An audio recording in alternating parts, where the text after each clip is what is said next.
हाग्रामा महिलारि बिथाङा रायजो राजाफोरनि सिगाङाव निमाहा बिनो नांगौ। जे हाग्रामा महिलारि बिथाङा जोंनि बिटिआर ओनसोलाव ट्राइबेल बेल्ट एन्ड ब्लकआ गैला होननानै बिथाङा फोसावदों दाखालि मिडियानि गेजेरजों। बिथाङा थाबैनो जोंनि बर' रायजो राजाजों लोगोसे जोंनि ट्राइबेल माहारिनाव बिथाङा निमाहा बिनांगौ। बिटिआरआव ट्राइबेल बेल्ट एन्ड ब्लकआ गैला बुंनाया जोंनि थाखाय जोबोद दुखु गोनां बाथ्रा।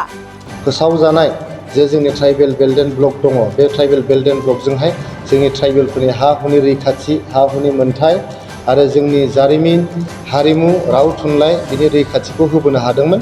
बेखौ दिनै जे हाग्रामा महिलारि बिथाङा जोंनि बिटिआर ओनसोलाव गैला होननानै फोसावबाय, बेयो जोबोद दुखु गोनां। बेखौ जोङो दिनैहाय सोंखारिदों। नंगौ, बे बाथ्राया जों बुंनाय बाथ्रा नङा।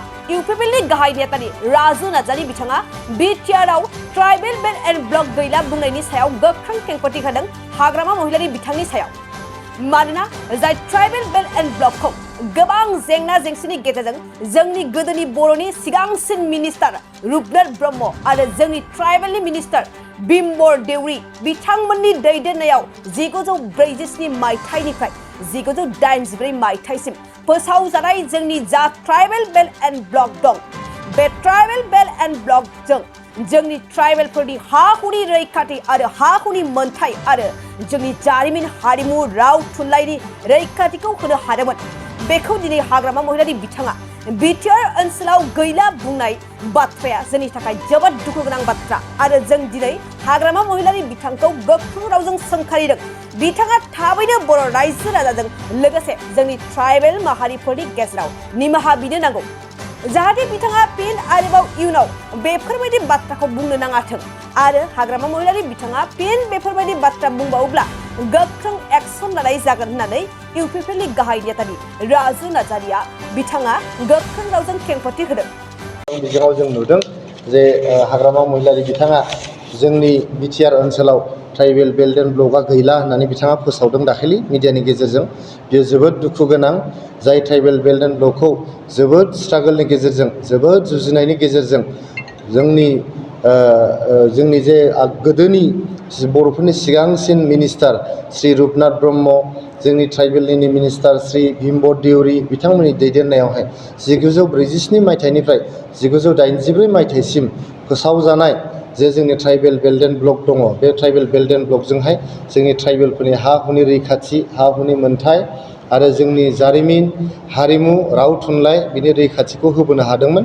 बेखौ दिनै जे हाग्रामा महिलारि बिथाङा जोंनि बिटिआर ओनसोलाव गैला होननानै फोसावबाय, बेयो जोबोद दुखु गोनां। बेखौ जोङो दिनैहाय सोंखारिदों आरो बिथाङा थाबैनो जोंनि बर' रायजो राजाजों लोगोसे जोंनि ट्राइबेल माहारिनाव बिथाङा निमाहा बिनांगौ, जाहाथे बिथाङा इयुनाव बेफोर बाथ्राखौ बुङा।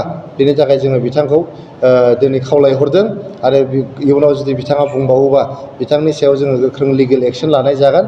लोगोसेयै जोङो बर' माहारिया लोगोसे ट्राइबेल माहारिया बिथांखौ टटेल बयकट खालामनांगौ। जे ट्राइबेल बेल्ट एन्ड ब्लकखौ जोङो जोबोद जुजिनायनि गेजेरजों मोनदोंमोन, बे मोननायखौ बिथाङा जे दिनै गैला होननानै फोसावबाय, बियो जोबोद दुखुनांथाव आरो मुगैथाव जादों। चिराङाव सावस्रि सिबिथायनि थाखाय मोनसे मोजां फाहामथायनि राहाखौ लानानै फैदों एसटी क्लिनिकआ। आथिखालाव सुबुंनि देहायाव नुजाथिबाय थानाय डायबिटिस बेरामनि थाखाय मोजां फाहामथाय होयो एसटी क्लिनिकआ। चिरां जिल्लानि एसबिआइ काजलगाव ब्रान्चनि लांगोनायाव फसंनाय एसटी क्लिनिकआव डायबिटिस बेरामनि अनगायैबो फाहामथाय होबावगोन लिभारनि जेंना आरो माखासे सरासनस्रा बेमारफोर। बे एसटी क्लिनिकआव डायबिटिस बेरामनि फाहामथायखौ होगोन जर'खा फाहामगिरि डक्टर समिक देबा। नोंथांमोना फुं आरो मोनाबिलि समावबो बे क्लिनिकआव फाहामथाय लानो हागोन। डक्टर, लेबरेटरि, मुलि, इसिजि सिबिथायनि खाबुफोरखौ बे एसटी क्लिनिकआव मोनजोबगोन। जुदि एसटी क्लिनिकआव रायजो राजाफ्रा गाव गावनि देहायारि जेंनाखौ फाहामथाय लानोबा नैबे मबाइल नम्बर 7002293924 एबा 9954687226 आव थोंजों मुं थिसननो हागोन।